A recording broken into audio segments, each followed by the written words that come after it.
안녕하세요. 저는 아들 하나 있는 60대 중반의 여성입니다. 여러분들에게 기막히고 충격적인 이야기를 전할까 합니다. 제 아들과 관련된 이야기라 어디 쉽게 이야기할 수도 없는 노릇이고 고민 끝에 익명의 힘을 빌려 이렇게 글을 써봅니다. 앞으로 저와 아들이 어떻게 지내면 좋을지 조언해 주시면 감사하겠습니다. 어린 시절 제 가정은 평범한 집안이 아니었습니다. 저희 아버지는 술만 드시면 폭력적으로 변하여 엄마와 저를 지독히도 괴롭히셨습니다. 어릴 때부터 어른이 되면 아버지에게서 빨리 벗어나고 싶은 마음뿐이었죠. 그러던 중에 아는 지인의 소개로 젊은 나이에 한 남자를 만나게 되었습니다. 솔직히 소개받은 그 남자에게 호감도 없었고 외모도 제 마음에 들지 않았지만 그래도 그를 몇 번이고 만나게 되었습니다. 그는 집도 잘 살았고 제가 좋다고 쫓아다니며 결혼하고 싶다고 적극적으로 다가와 주었거든요. 저는 아버지가 싫어 하루빨리 도망치고 싶은 마음에 그 남자와 결혼을 생각하게 되었습니다. 이제 와서 생각해보면 도망치고 싶은 마음에 잘못된 선택을 한 셈이죠. 덜컥 만나던 남자와 결혼을 하겠다고 하자 저희 엄마는 제게 만난 지 얼마나 되었다고 결혼이니? 그 사람 어떤 사람인지 더 만나보고 해도 늦지 않아. 라고 하셨지만 저는 엄마에게 그 사람 집에 돈도 많고 무엇보다 날 많이 사랑하고 아껴줘. 난 엄마처럼 아버지한테 맞고 살고 싶지 않아. 사랑받으면서 행복하게 살 거야. 절대 엄마처럼 안 살 거니까. 라고 하며 결혼에 대한 의지를 내비쳤습니다. 물론 전 그 사람을 사랑하지 않았어요. 하지만 제겐 사랑은 중요하지 않았습니다. 그 당시에는 사랑이 없어도 소개로 결혼하고 살면서 부부의 연을 이어가는 게 이상하지 않았거든요. 비록 아버지가 싫어 선택한 결혼이지만 경제적으로 여유 있고 저를 많이 사랑해주는 이 남자가 싫지는 않았습니다. 그렇게 저는 만난 지 2개월 만에 그 남자와 결혼을 하게 되었습니다. 돈이 많아서 그런지 여유로운 신혼생활을 누리며 아들도 하나 낳아서 행복하게 보냈습니다. 그러던 어느 날 시댁에서 하는 사업이 점차 어려워지면서 결국 사업을 정리하게 되었고 그 과정에서 많은 것들을 잃은 남편은 매일 술을 마시며 지냈습니다. 참 애석하게도 딸은 엄마 팔자를 담는다고 했던가요? 남편은 술만 마시면 아버지처럼 폭력적으로 변하여 손찌검하였고 하나 있는 아들에게도 손을 휘둘렀습니다. 나중에는 재수없는 저를 만나 자신이 이렇게 된 거라며 보란듯이 불륜녀를 데려와 당당하게 이혼을 요구하더군요. 내가 어쩌다 너 같은 걸 만나서 재수없는 걸 집에 들였으니 내 인생이 이렇게 망가진 거라고. 이제 너란 년 꼴도 보기 싫으니까 내 인생에서 꺼져버려. 라고 말하며 인생에 대한 원망을 제게 쏟아부었습니다. 남편의 저런 행동에 저도 여자로서 참 괴로웠습니다. 그래도 전 그런 못난 남편이라도 포기할 수 없었어요. 바로 소중한 우리 아들 때문이었습니다. 제 아들은 아빠 없는 자식으로 키우기 싫어 버티고 또 버텼어요. 결혼 전 엄마에게 난 엄마처럼 살지 않는다고 큰소리 쳤는데 결국 저도 엄마와 같은 길을 걸어가고 있더군요. 저희 엄마도 그렇게 살기 싫으셨겠죠. 그럼에도 불구하고 그 모진 길을 걸으신 이유는 바로 저 때문이라는 것을 제 아들을 통해 알 수 있었습니다. 하지만 전 엄마처럼 오래 버티지 못했습니다. 나날이 심해지는 남편의 폭력과 폭언에 결국 이혼을 합의해 주었고 저를 닮아 꼴보기 싫다는 아들과 같이 그 집에서 쫓겨나오듯 나오게 되었습니다. 그 뒤로 저는 아들과 둘이서 함께 살게 되었습니다. 하지만 앞이 참 막막했죠. 여자 혼자 자식 키우는 게 쉽나요? 그렇지만 저만 보고 있는 아들을 위해서라도 힘든 일 마다하지 않고 닥치는 대로 일하며 키웠습니다. 아들이 사춘기에 접어들면서 질 나쁜 아이들과 어울리며 방황도 하였지만 저는 아들을 이해했습니다. 아빠 없이 자라게 하여 미안했고 돈이 무엇인지 먹고 살아야 했기 때문에 아빠의 빈자리뿐 아니라 엄마의 빈자리도 많이 느꼈을 불쌍한 아들. 아들이 작은 사고를 칠 때마다 모두 다 제 잘못인 것 같아 가슴이 무너져 내렸습니다. 그래도 전 아들을 포기할 수 없어 눈물로 설득하며 노력하였고 제 마음이 통했는지 아들은 조금씩 친구들과 멀어지더니 고등학교 2학년 때부터 공부도 열심히 하더군요. 서울은 아니지만 수도권 대학을 졸업하여 중소기업에 취직도 했습니다. 2년가량을 열심히 다니더니 그곳에서 일하는 격리 아가씨와 결혼을 하고 싶다고 하더군요.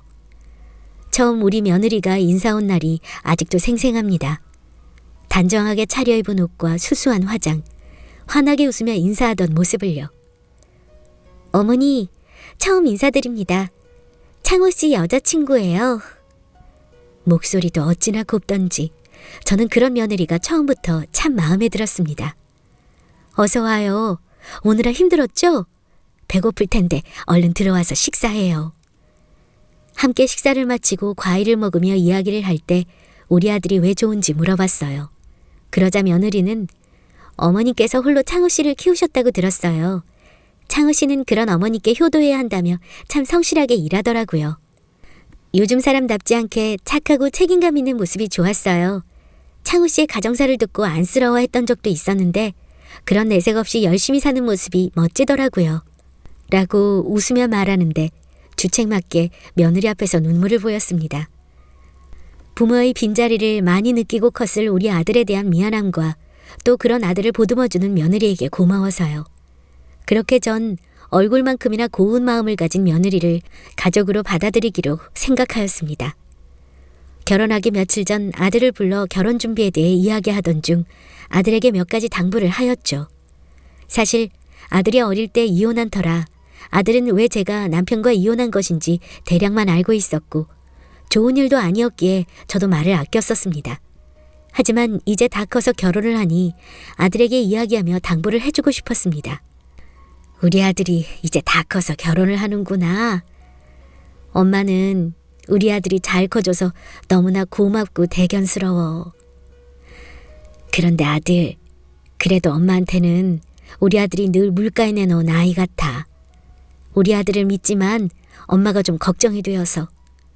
결혼하거든 아내를 소중하게 대해줘야 한다. 그래야 아내도 너를 존중해 줄 거고 화목하게 지낼 수 있을 거야. 엄마는 비록 아버지와 이혼을 했지만 우리 아들은 엄마처럼 이혼하지 말고 그저 행복하게 오순도순 잘 살았으면 좋겠어. 그래도 우리 아들은 술 먹고 행패 부리는 아버지의 모습을 닮지 않아서 참 다행이야. 라고 이야기했습니다. 아들은 제게 엄마, 난 절대 아버지처럼 그러고 안 살 거야. 행복하게 잘 지낼 테니 걱정하지 마셔. 라고 이야기하며 제 당부를 잊지 않겠다고 하였습니다. 아들은 아버지와는 다른 삶을 살 거라며 호언장담하듯 제게 의젓한 모습을 보여줬습니다. 그렇게 결혼 준비를 마무리하며 아들과 며느리는 조촐하게 결혼식을 올렸습니다. 없는 살림에 큰 돈은 아니지만 저는 그동안 따로 모아놓은 돈을 아들에게 건네며 신혼집에 보태주었습니다. 아들은 혼자 사는 제가 걱정되었는지 가까운 거리에 신혼집을 얻었고 며느리와 자주 왕래하며 저를 챙겨주려 하였습니다. 무엇보다 우리 며느리가 제게 얼마나 살갑게 굴며 챙겨주는지 참 고맙더라고요. 결혼 준비할 당시 며느리는 어릴 적 부모님을 잃고 혼자 자라서 엄마의 정이 그리웠다고 하였습니다. 그래서 그런지 저를 엄마처럼 생각하는 듯 했어요. 저도 딸이 하나 생긴 듯 가슴으로 며느리를 품으며 제 딸처럼 소중하게 생각했습니다. 그러니 행복은 저절로 따라오더군요. 하지만 제게는 그 행복이 어울리지 않았나 봅니다. 1년 정도 지났으려나 어느 날부터인지 집에 찾아오는 며느리의 얼굴이 조금씩 변해가더군요. 늘 환하게 웃던 아이였는데 웃음기도 없어지고 부쩍 말수도 줄었습니다. 곱던 얼굴에 그늘이 가득하고 밥도 잘 안 챙겨 먹는지 살도 부쩍 빠져 있었습니다. 하루는 얼굴과 몸에 상처가 있길래 며느리에게 아니 아가, 얼굴하고 여기 몸에 이 상처는 뭐니? 안 그래도 살도 빠지고 얼굴빛도 안 좋은 게 너 무슨 일 있니? 라고 말하며 걱정하자 며느리는 멋쩍게 웃으며 아 어머니 그게 별거 아니에요. 그냥 저번에 집안 정리하다가 선반이 잘못됐는지 무너져 내렸는데 그때 선반 위에 있던 물건들이 떨어지면서 좀 다쳤어요. 약 바르면 금방 나아요. 또 요즘 일이 많아서 피곤한가 봐요. 살이 자꾸 빠지네요. 라고 답했습니다. 저는 그런 며느리를 걱정하며 일도 바쁘고 힘들어도 잘 챙겨 먹어야 한다고 반찬도 더 챙겨주었습니다. 그러나 그 후에도 종종 얼굴과 몸에 상처와 멍이 보이더군요. 그런 며느리를 앉혀놓고 혹시 말 못할 고민이 있는 건 아닌지, 왜 이렇게 멍이며 상처며 달고 다니는지 걱정되어 물어봤습니다. 제 물음에 며느리는 당황하는 듯 하더니 제게 걱정 끼치게 해드려 죄송해요. 저번에 퇴근하고 돌아오는 길에 밤이라서 그런지 잘 안 보여서 발을 헛디뎠는데 하필 계단에서 헛디딘 거라 크게 넘어졌어요. 그리고 요즘 회사 일이 많아져서 격리일 말고 창고 정리도 하거든요. 그러다 보니 일 다 하고 오면 저도 모르게 멍도 들어있고 상처도 있더라고요. 걱정 마세요, 어머니. 금방 나아요. 라고 말하며 아무렇지 않은 듯 되려 걱정하는 저를 안심시키려 했어요. 그리고 그런 저를 보며 그래도 이렇게 걱정해 주시니까 감사해요. 걱정 끼쳐드려 죄송하기도 하고요. 저 정말 어머니를 제 친엄마처럼 생각하고 의지하는 거 아시죠? 하늘에서 저희 엄마가 제게 어머니를 선물로 보내주셨나 봐요. 라고 옅게 웃으며 제 손을 꼭 잡아주더군요. 저도 그런 며느리를 보며 손을 따스하게 잡아주었습니다. 그리고 며느리의 말을 듣고 저는 정말 그런 줄 알았어요. 그렇지만 아무리 일이 힘들고 그렇다 한들 어떨 때는 아들과 함께 집에 올 때조차도 며느리는 웃지 않고 멍하니 있기도 했고요. 전 그런 며느리가 계속 신경 쓰이고 걱정되어 아들에게 이야기했습니다. 아들, 요즘 새하기 힘든 거 알고 있지? 얼굴빛도 안 좋고 몸도 말라가고 걱정이다. 저러니 임신이 잘 안 되는 거 아닌지 걱정되고 일이 저렇게 힘들어 사람이 변해가는데 그 일 계속 다녀야 하는 거라니? 하고 이야기하자 아들은 크게 동요하지 않고 누워서 TV를 보며 일 뭐 다 힘들지 안 힘든 일이 어딨어 그래? 그리고 힘들다고 일 그만두면 엄마 아들 혼자 돈 벌어야 되는데 나도 힘들어 엄마. 둘이 버는 게 훨씬 낫지. 아기도 천천히 가지기로 했어. 돈 좀 더 모으고. 라고 하길래 저는 그런 아들을 더욱 멍하니 앉아있는 며느리를 보며 둘이 같이 벌면 돈이 더 빨리 모이고 좋지만 저러다 내 마누라 잡는 건 아닌지 싶다. 너도 힘들겠지만 당분간은 잘 챙겨줘라. 서로 의지하는 게 부부 아니니? 라고 말해주었습니다. 그러나 아들은 눈길도 주지 않고 멍하니 앉아있는 며느리에게 큰 신경을 쓰지 않는 듯 하더군요. 며느리뿐만 아니라 아들도 일하느라 고생이 많을 텐데 집에서 쉬고 있는 내가 더 챙겨줘야겠다는 생각에 며느리와 아들을 위해 반찬도 만들어주고 건강 챙기라며 몸에 좋다는 건강식품을 사주기도 하였어요. 그런 제 노력에도 며느리의 상태는 좋아지지 않았습니다. 일에 많이 지쳤는지 돌연 다니던 회사를 그만두고 집에서 쉬게 되었습니다. 저는 차라리 그만두고 푹 쉬면서 몸을 회복하는 게 좋겠다고 생각하며 일을 그만둔 며느리를 칭찬하며 달랬어요. 그만두고 좀 쉬면 해결될 거라 생각했는데 이상하게 시간이 지나고 상태는 좋아지지 않고 더 심해졌습니다. 제 집과 가까워 자주 놀러 왔었는데 이제는 잘 오지도 않고 보니까 집에서 나오지도 않는 것 같더라고요. 걱정스런 마음에 제가 직접 며느리를 찾아가 보기로 하였습니다. 며느리하고 아들이 좋아하는 반찬 몇 가지를 챙겨서 며느리의 집으로 갔습니다. 초인종을 누르고 기다렸는데 며느리는 나오지 않더군요. 일도 없고 집에도 잘 안 나가서 분명 집에 있을 텐데 왜 문을 열어주나 하는 생각에 걱정되어 비밀번호를 치고 들어갔어요. 집 문을 여니 온통 깜깜한 것이 불이 다 꺼져 있더군요. 며느리가 잠시 어디 볼일 보러 간 건가 싶어 반찬을 냉장고에 넣어 정리하고 온 김에 집안 청소나 좀 해줄 겸 불을 켜고 정리를 하다 안방으로 들어갔습니다. 안방 불을 켜자 저는 깜짝 놀라고 말았어요.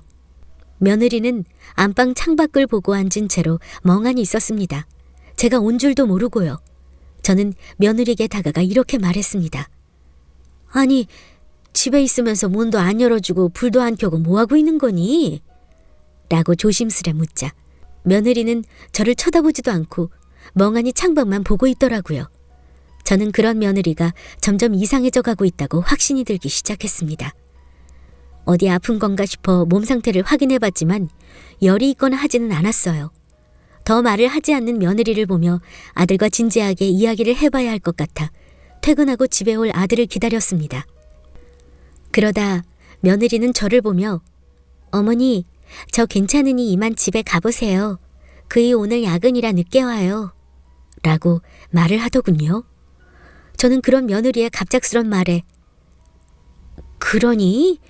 이왕 온 김에 아들 얼굴 좀 보려고 가려고 했는데 알겠다.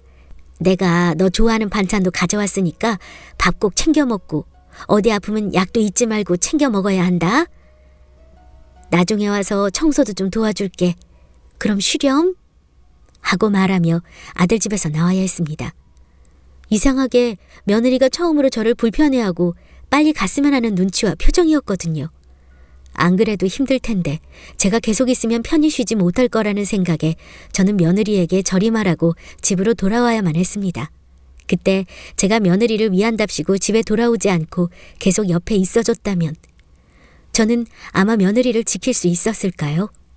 그 뒤로도 걱정이 되어 종종 찾아가기도 하였지만 제가 집에 가볼 때면 늘 불이 꺼진 깜깜한 방 안에 혼자 멍하니 앉아있거나 잠만 자며 끼니도 거를 때가 많았습니다. 저는 그저 얼마나 일이 힘들었으면 저럴까 싶고 한편으로는 무슨 일이 있는 건 아닐까 걱정스러웠지만 그때는 알지 못했습니다. 그게 우울증이라는 것을요. 알았더라면 제가 며느리를 지킬 수 있었을 텐데 그러지 못한 제가 바보 같습니다. 그저 제가 더 집안일을 신경 써주고 도와주면 나아질 거로 생각하였습니다. 아들에게도 며느리에 대해 의논해 보았지만 아들은 별거 아니라는 듯 일관하더군요. 나중에는 본인도 일에 치여 힘들다면서 그런 며느리를 외면하고자 하였습니다. 가끔 며느리를 보는 저도 답답하고 걱정스러운데 매일 보는 아들은 오죽할까 싶어 제가 아들보다 더 신경을 쓰면 될 거로 생각했습니다. 그렇지만 이런 제 생각은 제 인생에 콧방귀를 뀌었습니다. 왜냐하면 우울증에 깊게 빠진 며느리는 결국 집에서 혼자 극단적인 선택을 했으니까요. 그날도 여느 날과 다름없이 반찬을 챙겨주고 집안일을 도와주려 아들 집에 들렀고 불이 꺼진 방문을 연 순간 저는 놀라 주저앉았습니다. 방바닥에 흩어져 있는 수많은 알약과 힘없이 쓰러져 있는 며느리의 모습을 보고 다리 이미 풀리고 말았으니까요. 서둘러 병원으로 옮겨봤지만 애석하게도 며느리는 결국 다시 눈을 뜨지 못했습니다. 그동안 무슨 그리 힘든 일이 많았는지 2번 다시 눈을 뜨고 싶지 않은 듯 참으로 평온하게 눈을 감고 자고 있었으니까요. 그렇게 허망하게 며느리를 보내며 저는 마음이 아주 힘들었습니다. 저도 그렇게 가슴이 아프고 괴로운데 우리 아들은 오죽할까 싶었어요. 그런데 제 생각과는 달리 아들은 도리어 덤덤하더군요. 슬퍼하기보다는 체념한 듯 보였어요.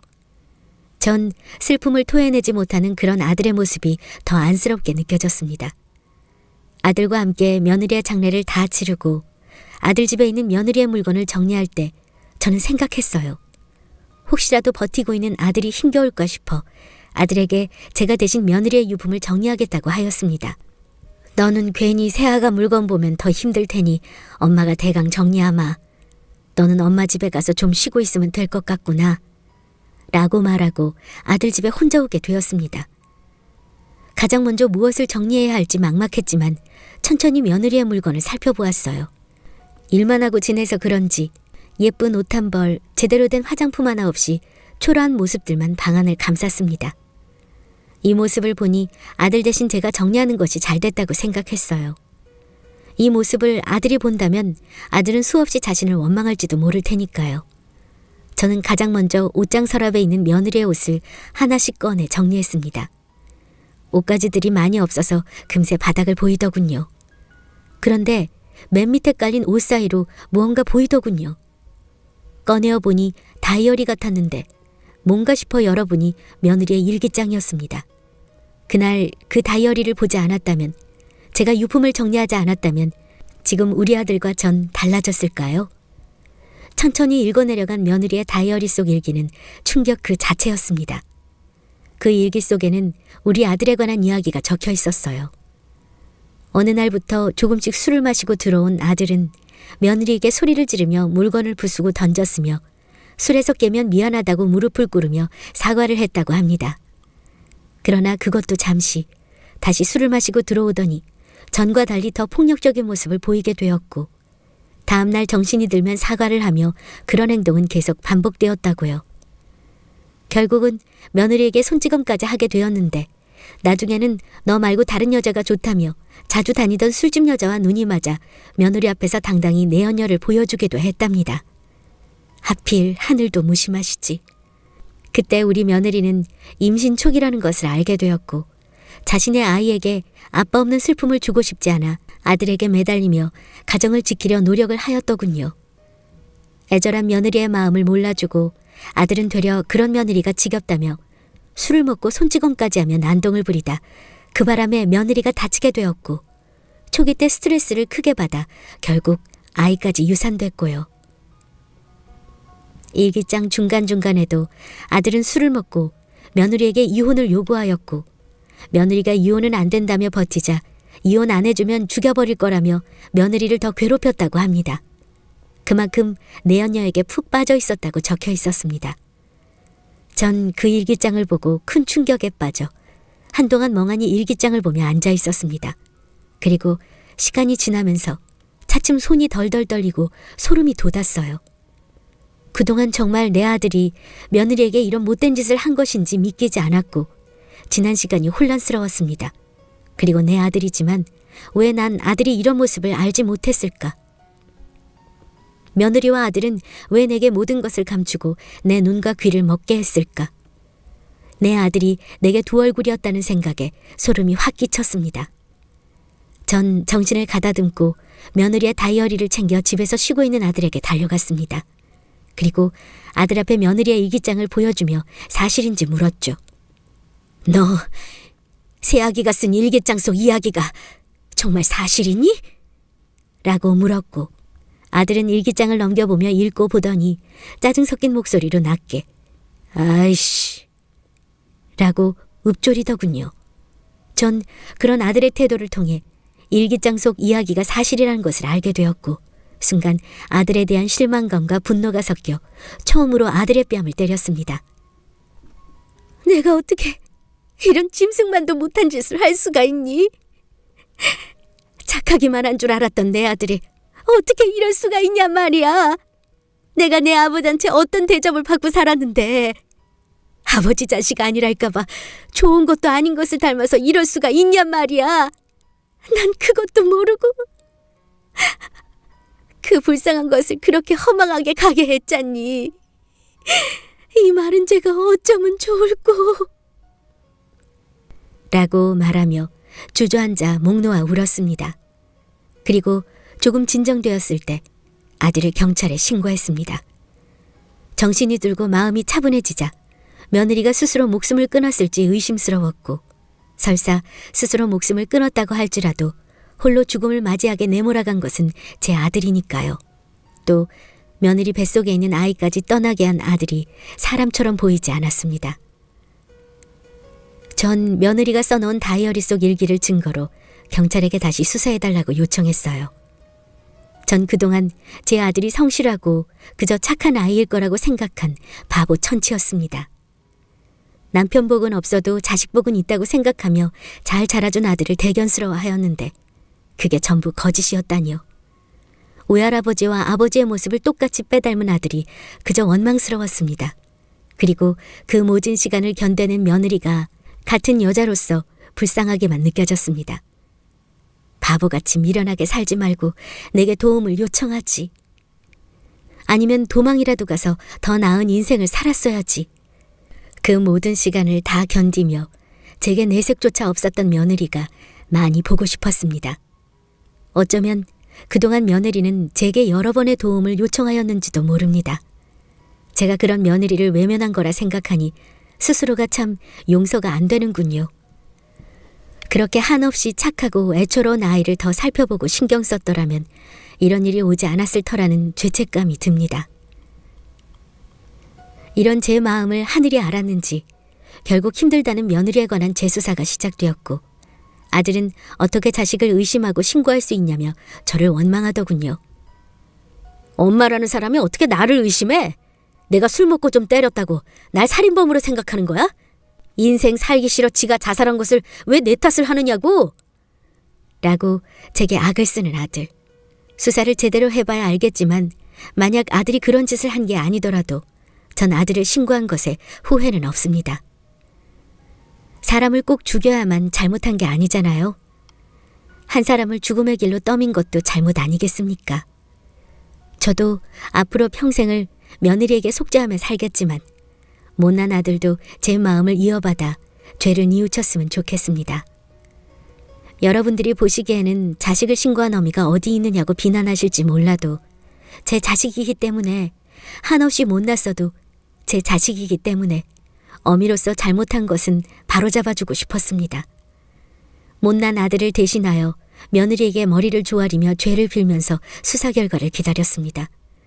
수사를 통해 알게 된 사실은 아들이 며느리를 죽였다는 직접 증거는 나오지 않았기에 살인죄는 적용되지 않았지만 그간 이루어진 협박, 폭행, 그리고 임신한 아내를 폭행하여 일어난 유산에 대한 죄가 인정돼 실형을 살게 되었습니다.